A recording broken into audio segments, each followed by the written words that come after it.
तुम्ही कधी असं ट्राय केलं आहे का? पाव किलो मैद्यामध्ये मी घातलं होतं 1 चमचा हळद, 2 चमचे लाल तिखट, 1 चमचा काश्मीरी लाल मिरची पावडर, 2 चमचे जिरं आणि 2 चमचे व्हाईट तीळ.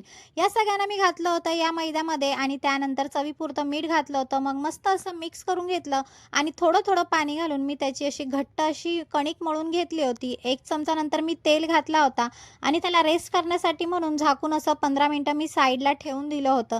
त्यानंतर 15 मिनिटं झाली होती. मग ओपन करून बघितलं तर छान अशी कणिक तयार झाली होती. परत एकदा त्याला मळून घेतलं. छान त्याचे असे गोळे करून घेतले होते चपातीच्या आकाराचे आणि नंतर चपाती म्हणून आपण जशी लाटतो तसंच त्याला लाटून घेतलं आणि फोर्कच्या मदतीने मी त्याला होल करून घेतलं होतं आणि नंतर तुम्ही म्हणाल, की आता हा छोटा हात कोणाचा दिसतो आहे?